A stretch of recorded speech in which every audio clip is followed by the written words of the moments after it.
नमस्कार जय जगन्नाथ। आशा करुँच आपण मैंने भलरे थे। मुझे बहुत भलरे अच्छी। आज दिन मोर प्रथम प्रभु भोला शंकर बाबा ही स्टार्ट होता कारण मो पुओ को लेकिन प्रथम शिव मंदिर आज जाइली जेहेतु आज ता जन्मदिन प्रथम जन्मदिन एटा तार वर्ष है से आज फास्ट टाइम मंदिर नहीं जाइली से मंदिर ही जाइला। आज आम माँ पुओ दी जन मंदिर जाइलु। मंदिर गला बेलू मंदिर भितर आमर पानी मंदिर भितर प्रभु पानी भितर थिले तो से बाहर भोग करूँ खाली ठाकुर को दर्शन कर भितर पलि आसलु। बाहर आसिक आमर बाहर भी अच्छी पूजा करने से भलसे पूजा करूँ प्रभु पाखे मार्जना करूँ सबकि भलरे है कारण प्रभु प्रत्यक्ष ठाकुर होती आम ये बाबा कुंभेश्वर बाबा प्रभु भोला शंकर बाबा जेहेतु बाबांकर दर्शन करी मत भी बहुत भल लगे। मु भी सब शिव मंदिर ही जाए बहुत भल पाए शिव को कारण बाबा ही मुझे सबकि पाई शिव ही अकर्म कर्मदायक जो कहती से भाया प्रभु भोला शंकर बाबा सब ठाकुर ही बहुत भल किंतु मत बहुत भल लगती बाबा भोला शंकर।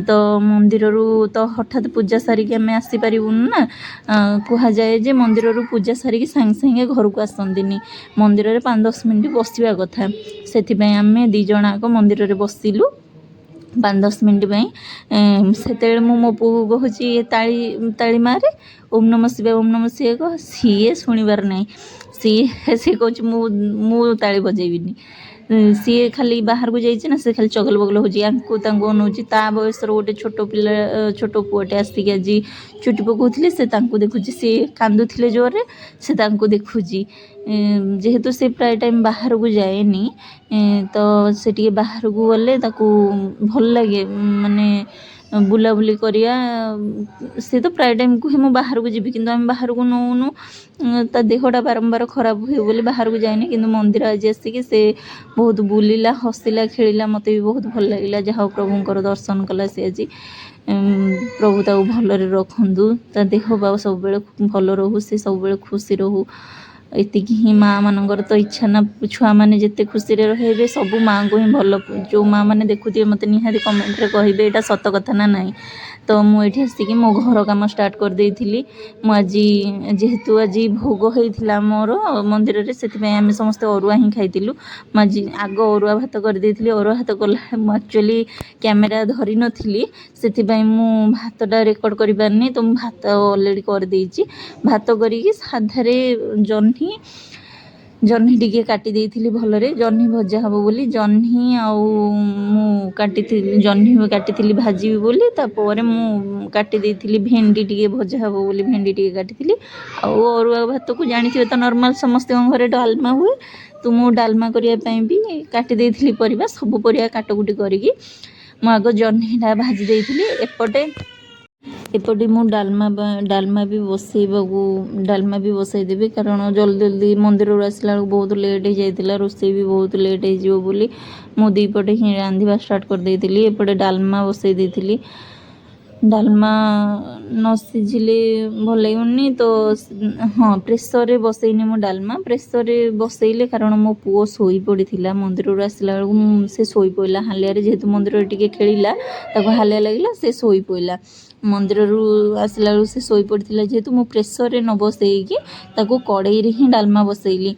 आपण को थे डालमा करते मत कमेंट रे कहे कारण कड़ई रे बसईले डालमा कहते टेस्ट लगे किंतु प्रेसर रे बसईले जल्दी हो जाए जे फास्ट माने जार काम जल्दी जल्दी थी से प्रेसर रे बसईदे गोटे सीटी आसरी सैला डालमा हो गला किंतु कड़ई रे बसईले टिके लेट हुए मु प्रेसर रे बसईलिनी एथिपाई जे मो पुओ सीटी आसले बहुत डरे से प्रेसर सीटी आसला माने से बहुत डरिबो तो मु डालमा एपटे कर देइथिली जेहेतु अरुआ डालमा से मु अदा टिके आउ करी पाउडर टिके पके देइथिली टमाटो फमाटो एमती पका हेतिला अरुआ रे न पकेले अदा टिके भल लागेनी से मु अदा पके देइथिली एपटे मोर जह्नी भजा भी हो जाइथिला ଜହ୍ନି ଭଜାକୁ ମୁଁ ବାହାର କରିଥିଲି। ବାହାର କରିକି ମୁଁ ତାକୁ ପ୍ଲେଟ୍ରେ ରଖିଦେଇଥିଲି। ଏପଟେ ଆଉ ଥରେ ଜହ୍ନି ଭଜା ଆଉ ଗୋଟେ ଥର ହେବ ଯେହେତୁ ମୁଁ ଜହ୍ନି ଆଉ ଥରେ ପକାଇ ଦେଇଥିଲି। ତାପରେ ଭେଣ୍ଡି କାଟି ଦେଇଥିଲି। ଆଉ ଡାଲମାଟା ତ ବହୁତ ଲେଟ୍ ହୁଏ, କାରଣ କଡ଼େଇରେ ଯେହେତୁ ମୁଁ ବସେଇଛି ଡାଲମା ବହୁତ ଲେଟ୍ ହେଲା। ପ୍ରେସରରେ ବସେଇଥିଲେ ଜଲ୍ଦି ହେଇଯାଇଥାନ୍ତା। ମୁଁ ପ୍ରେସରରେ ବସେଇଲିନି, ଯେହେତୁ ମୋ ପୁଅ ଉଠିଯିବ, ଶୋଇପଡ଼ିଛି ନା, ସିଏ ଉଠିଲେ ତ ମୁଁ ଆଉ କିଛି କାମ ହିଁ କରିପାରୁନି। ତ ମୁଁ ସେଥିଲାଗି ଡାଲମାକୁ କଡ଼େଇରେ ହିଁ ବସେଇ ଦେଇଥିଲି। ତାପରେ ବି ନର୍ମାଲରେ ବି ସେ ଯଦି ଚାହିଁଥିବ ପ୍ରେସର ସିଟି ଆସିଲେ ସେ ବହୁତ ଡରେ। ସିଟି ମାନେ ହିଁ ସେ ବହୁତ ଡରିବ, ଆଉ ତାକୁ ଚିଲେଇଲେ ତା ପାଖରେ କିଏ ବହୁତ ଜୋରେ କାନ୍ଦିବ ସେ। ତ ଜହ୍ନି ଭଜା ହେଇଯାଇଥିଲା। ମୁଁ ଆପଣଙ୍କ ସହ କେତେ ଗପି ସାରିଲିଣି। ଏପଟେ ମୁଁ ଜହ୍ନି ବି ବାହାର କରିଦେଲିଣି ଭାଜିକି। ଜହ୍ନି ଭଜା ହେଇସାରିଲାଣି। ଜହ୍ନି ଭଜା କରିସାରିକି ଜହ୍ନିକୁ ବାହାର କରିଦେଇଛି। ମୁଁ ଜହ୍ନିକୁ ବାହାର କରିକି ଏଥିରେ ମୁଁ ଭେଣ୍ଡି ଭାଜିବା ପାଇଁ ବସେଇଦେଲି। ଯେହେତୁ ଅରୁଆରେ ସବୁ ହେଉଛି ତ ସବୁ ପିଆଜ ପଡ଼ିବନି, ମୁଁ ସେମିତି ହିଁ ଭେଣ୍ଡିକୁ ଭାଜି ଦେଇଥିଲି। ଲୁଣ, ହଳଦୀ ଆଉ ଜିରା, ଶୁଖିଲା ଲଙ୍କା ପକାଇକି ଏମିତି ନର୍ମାଲ୍ ହିଁ ଭାଜି ଦେଇଥିଲି, କାରଣ ଜଲ୍ଦି ହେଲେ ଏବେ ଦେଖନ୍ତୁ ହେଇଗଲାଣି। ମୁଁ ଏବେ ରୋଷେଇ କରିଲିଣି, ଏତେ ସମୟ ହେଇଗଲାଣି, 12:30 ପାଖାପାଖି 1 ପାଖାପାଖି ହେଇଗଲାଣି। କାରଣ ସମସ୍ତେ ଖାଇବେ ବି, ଭୋକ ହେବଣି। ଗୋଟେ ଟାଇମ୍ଟା ହିଁ ସମସ୍ତଙ୍କୁ ଭୋକ ହୁଏ ନା। ତ ମୁଁ ଏଠି ଫଟାଫଟ ଭଜା ବାହାର କରିଦେଇଛି। ମୁଁ ଆଉ ଭେଣ୍ଡି ଭଜା ବାହାର କଲାବେଳକୁ ସୁଟ୍ କରିପାରିନି। ତ ଏପଟେ ମୁଁ ଡାଲି ବି ବସେଇ ଦେଇଛି। ଯେହେତୁ ମୁଁ ତରତରରେ ଅଛି, ବହୁତ ଜଲ୍ଦି ରୋଷେଇ ସାରିବାକୁ ପଡ଼ିବ ମୋତେ, ମୋର ମନେ ପଡ଼ିଲାନି, ମୁଁ ବାହାର କରିଦେଲି। ତ ମୁଁ ଏଠି ଡାଲମା ଫୁଟାଇବା ପାଇଁ କଡ଼େଇ ବସେଇ ଦେଇଥିଲି। ଡାଲମା ଫୁଟିବା ପାଇଁ କଡ଼େଇରେ ମୁଁ ଏଠି ଅଳ୍ପ, ଯେହେତୁ ଅରୁଆ ହେଉଛି, ଆପଣ ଗୋଟେ ଥର ବି ଟ୍ରାଏ କରିବେ। ଆଉ ମୋତେ କମେଣ୍ଟରେ ନିହାତି ଜଣାଇବେ ଯେ ଡାଲମାରେ ଭେସୁଙ୍ଗା ପତ୍ର ପକାଇଲେ କେତେ ଟେଷ୍ଟ ଲାଗେ, ଆଉ ଆପଣ ପକାଇକି ଖାଇଛନ୍ତି କି ନାହିଁ। ଆମ ଘରେ ମୁଁ ଯେତେବେଳେ ବି ଡାଲମା କରେ, ମୁଁ ସେଥିରେ ଭେସୁଙ୍ଗା ପତ୍ର, ଅରୁଆରେ କଲେ ଭେସୁଙ୍ଗା ପତ୍ର ଆଡ଼୍ କରେ। ଆଉ ମୁଁ ବି ଏଇଟା ଜାଣିଛି, ବ୍ରହ୍ମପୁର ପଟେ ପ୍ରାୟ ଫୁଟଣରେ ଭେସୁଙ୍ଗା ପତ୍ର ହିଁ ପଡ଼େ। ଆଉ ମୋତେ ବ୍ରହ୍ମପୁର ପଟ ଖାଇବା ବହୁତ ବଢ଼ିଆ ଲାଗେ। ତାଙ୍କ ଖାଇବା ଷ୍ଟାଇଲ୍, ତାଙ୍କର ସବୁ ରୋଷେଇ କରିବା ଷ୍ଟାଇଲ୍ ମୋତେ ବହୁତ ବଢ଼ିଆ ଲାଗେ। ଯଦି ମୋ ଭିଡ଼ିଓକୁ ବ୍ରହ୍ମପୁର ପଟ ସାଇଟ୍ର ଲୋକ ଦେଖୁଥିବେ, ମୋତେ ନିହାତି କମେଣ୍ଟ କରିବେ। ଏପଟେ ମୁଁ ଯେହେତୁ ଭୋଗ ହେଇଥିଲା ମନ୍ଦିରରେ, ତ ପ୍ରସାଦ ଦେଇଛନ୍ତି ଡାଲମାକୁ ଖେଚୁଡ଼ି, ଭୋଗ ବି ଆସିଥିଲା ମନ୍ଦିରରୁ। ସେଇ ଭୋଗ ଯିଏ ଖାଇବେ, ଏପଟେ ଅରୁଆ ଡାଲମା ବି ମୁଁ କରିଦେଇଥିଲି।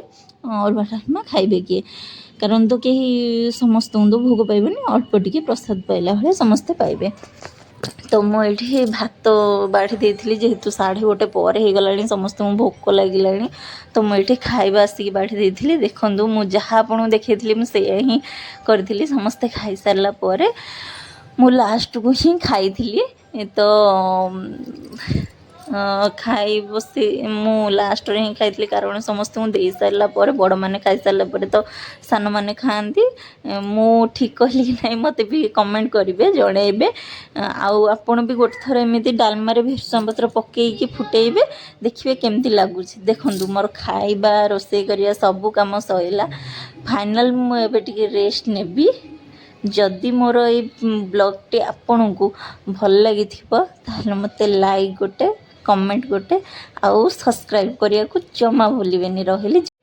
ସବସ୍କ୍ରାଇବ୍ କରିବାକୁ ଜମା ବି ଭୁଲିବେନି। ସବସ୍କ୍ରାଇବ୍ କରିବେ, ଆଉ ମୋତେ ଏମିତି ଆପଣମାନେ ଭଲ ପାଉଥିବେ। ଜୟ ଜଗନ୍ନାଥ।